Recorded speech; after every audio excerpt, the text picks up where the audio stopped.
بسم اللہ الرحمن الرحیم۔ دوستوں اور ساتھیوں، ہماری پچھلی تمام اسپیچ اور تقاریر سے ہم نے عقلی اور مذہبی اعتبار سے اس بات کو ثابت کر دیا ہے کہ اس کائنات کا خالق صرف اللہ رب العزت کی ذات ہے۔ لہذا ہمارا یہ کہنا عقلی اعتبار سے بھی اور مذہبی اعتبار سے بھی کہ صرف اس کائنات کا خالق اور مالک اللہ ہی ہے، اس کے علاوہ اس سے بہتر کوئی اگر جواب دے سکتا ہے تو وہ دے، اور وہ کیا دے گا؟ اللہ رب العزت نے خود قرآن کریم کے اندر بیان فرمایا کہ جو لوگ اللہ رب العزت کے علاوہ کائنات کے خالق مانتے ہیں اور وہ یہ سمجھتے ہیں کہ اللہ رب العزت کے علاوہ کسی نے کائنات کو خالق، کسی نے کائنات کو بنایا اور پیدا کیا ہے، تو ان سے آپ معلوم کریں اور ان سے سوال کریں وَلَئِن سَأَلْتَهُم مَّنْ خَلَقَ السَّمَاوَاتِ وَالْأَرْضَ کہ آسمان اور زمینوں کو پیدا کرنے والا اور بنانے والا کون ہے؟ تو میرے بھائیوں اور دوستو، اللہ رب العزت آگے ارشاد فرماتے ہیں لَيَقُولُنَّ اللَّهُ کہ وہ لوگ بھی تھک کر اور ہار کر اس بات کا اقرار کریں گے اور اس بات کو تسلیم کرنے پر مجبور ہوں گے کہ صرف اللہ رب العزت ہی کی ذات ایسی ہے کہ جو اتنے چوڑے آسمان کو اور اتنی چوڑی چکلی زمین کو اللہ رب العزت کی ذات پیدا کرے۔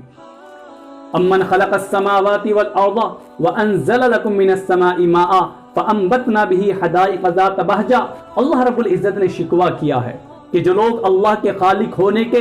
مقر ہیں اور مقر ہونے کے باوجود اللہ رب العزت کے علاوہ کو معبود ٹھہراتے ہیں، ذرا ان سے پوچھو تو صحیح کہ کون ہے آسمانوں کو بنانے والا اور کون ہے زمینوں کو پیدا کرنے والا اور کون ہے آسمان سے بارش برسانے والا؟ کیا اللہ کے علاوہ اب تم کسی اور کو معبود ٹھہراؤ گے؟ بل ہم قوم یعدلون، کیا تمہارے اندر انصاف رکھنے کی طاقت نہیں ہے؟ کیا تمہاری عقل انصاف نہیں سمجھتی ہے کہ انصاف کیا چیز ہے؟ کہ جب خالق کون ہے، مالک کون ہے، لہذا اب معبود کون ہونا چاہیے، یہ انسان کو بات سمجھ لینی چاہیے۔ ما خلقت ھذا باطلا، اللہ رب العزت فرما رہا ہے کہ کائنات اور کائنات کی کسی بھی چیز کو ہم نے بیکار پیدا نہیں کیا ہے۔ وما خلقنا السماء والارض وما بینہما لاعبین، آسمان اور زمینوں کے درمیان خود آسمان اور زمین یہ کھیلنے کی اور کھلواڑ کرنے کی چیز نہیں ہے، بلکہ ان کے اندر عبرت ہے اور ان کے اندر نصیحت ہے۔ انسان کو سمجھنا چاہیے اور سوچنا چاہیے،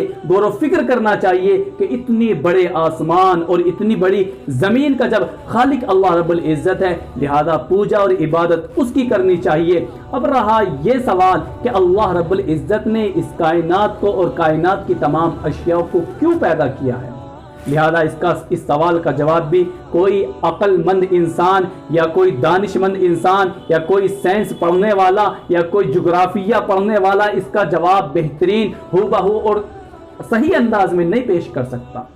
لہذا اس سوال کے جواب کے لیے بھی ہم سب کو اللہ رب العزت کے دربار میں رجوع کرنا پڑے گا اور اللہ رب العزت کی سچی، پیاری اور پکی کتاب قرآن کریم کو اٹھانا پڑے گا۔ تو جب ہم قرآن کریم کو کھول کر دیکھتے ہیں تو اس کے اندر ایک ایسی جامع آیت ہم کو ملتی ہے جو اس کائنات اور کائنات کے اندر تمام اشیاء کی تخلیق کا مقصد بتاتی ہے، اور وہ آیت یہ ہے وَسَخَّرَ لَكُم مَّا فِي السَّمَاوَاتِ وَمَا فِي الْأَرْضِ جَمِيعًا، کہ جو کچھ آسمانوں میں ہے اور جو کچھ زمینوں میں ہے، تمام کا تمام، سب کا سب اللہ رب العزت نے اے انسان تمہارے لیے پیدا کیا ہے۔ اور اس آیت کے اندر تاکید پہ تاکید اتنی آئی ہے کہ کسی بھی چیز کی نفی اور کسی بھی چیز کو مستثنا نہیں کیا ہے۔ کائنات کی ہر ذرے اور کائنات کی ہر چیز اور شے کو اللہ رب العزت نے انسان کی خدمت کے لیے اور اس کے اتباع کے لیے اللہ رب العزت نے پیدا کی ہے۔ لہذا اس سے بہتر اب کوئی جواب نہیں دے سکتا۔ اللہ رب العزت نے اس کائنات کو بنایا اور کائنات کی اشیاء کو بنانے کے بعد ان کا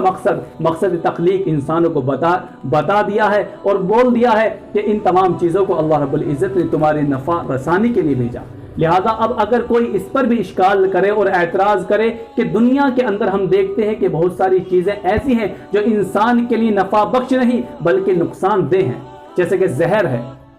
جیسے منشیات ہیں، زہریلی چیزیں ہیں، تو اب ان چیزوں سے انسان کو تو فائدہ نہیں پہنچتا بلکہ نقصان پہنچتا ہے۔ اب اگر کوئی یہ سوال کرے تو بھائی اس کا جواب بھی یہی ہے کہ اللہ رب العزت نے تو ان اشیاء اور ان چیزوں کو بھی، چاہے وہ زہریلی ہوں چاہے وہ نشہ آور ہوں، ان کو بھی اللہ رب العزت نے ہمارے نفع کے لیے ہی پیدا کیا ہے۔ بس شرط یہ ہے اور فرق یہ ہے کہ ہم نے ان کا استعمال صحیح انداز میں نہیں کرا ہے۔ اگر چیز کا استعمال صحیح ڈھنگ سے کیا جائے اور اللہ رب العزت نے جس چیز کا استعمال جس انداز میں کیا ہے اور فرمایا ہے اس انداز میں کیا جائے تو پھر کوئی کائنات کی چیز انسان کو نقصان نہیں پہنچا سکتی بلکہ نفع بخش بن کر ثابت ہوگی۔ تو اے دوستو، اللہ رب العزت نے اس کائنات کی تمام چیزوں کو انسان کی نفع رسانی کے لیے پیدا کیا ہے، انسان کی خدمت کے لیے پیدا کیا ہے۔ اب رہا یہ سوال کہ اللہ رب العزت نے انسان کو کیوں پیدا کیا ہے، انشاءاللہ یہ بات ہم اپنی اگلی اسپیچ اور تقریر میں پیش کریں گے۔ جب تک کے لیے شب بخیر۔